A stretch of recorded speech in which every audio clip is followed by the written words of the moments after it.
नांदेड येथील बुरुड समाज संघटनेतर्फे आयोजित करण्यात आलेल्या सामुदायिक विवाह सोहळ्यात 10 जोडप्यांच्या रेशीम गाठी बांधल्या गेल्या। सामुदायिक विवाह सोहळ्यातून सामाजिक ऐक्य घट्ट होतं, सामाजिक एकोपा वाढून समाज एकजूट होण्यास मदत होते, असं प्रतिपादन माजी खासदार चंद्रकांत खैरे यांनी नांदेड येथील संपन्न झालेल्या भव्य अभूतपूर्व आणि ऐतिहासिक सामुदायिक विवाह सोहळ्याला भेट दिल्यावर केलं। सर्व वधूवरांना आशीर्वाद दिल्यानंतर ते बोलत होते। यावेळी नांदेड उत्तर आमदार बालाजीराव कल्याणकर, मूर्तिजापूरचे आमदार हरीशभाऊ पिंपळे, धानकीच्या नगराध्यक्षा अर्चनाताई वासमवार आणि नागास्वामी सुरेश नागेश्वर महाराज आदींची उपस्थिती होती। विवाह सोहळ्याच्या माध्यमातून समाजाचा वेळ व पैसा दोन्ही गोष्टींची बचत होते आणि समाजाची आर्थिक उन्नती होते, असं प्रतिपादन आमदार पिंपळे यांनी आपल्या मनोगतात केलं। नांदेड जिल्हा बुरुड समाज संघटना ही महाराष्ट्रातील उपक्रमशील संघटना असून त्याचं श्रेय अध्यक्ष मोहनराव पटकोतवार आणि सरचिटणीस संजय हळदे आणि त्यांच्या टीमला जातं, हे त्यांनी आवर्जून नमूद केलं। या मेळाव्यामध्ये 10 जोडपी विवाहबद्ध झाली। महाराष्ट्र, तेलंगणा, मध्य प्रदेश आणि कर्नाटक या राज्यातील बहुसंख्य समाज बांधव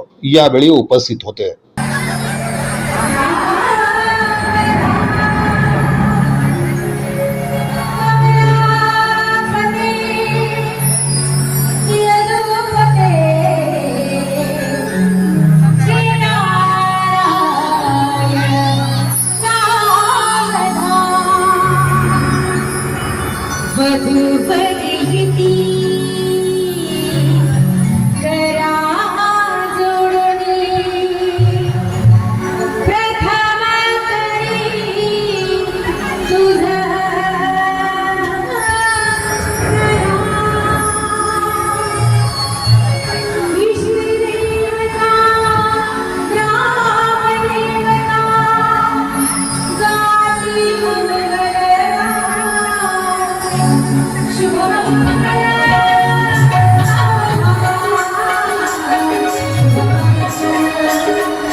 या बातमीपत्राचे प्रमुख प्रायोजक प्लॅटिनम मॉल इंद्रधनु सोलापूर।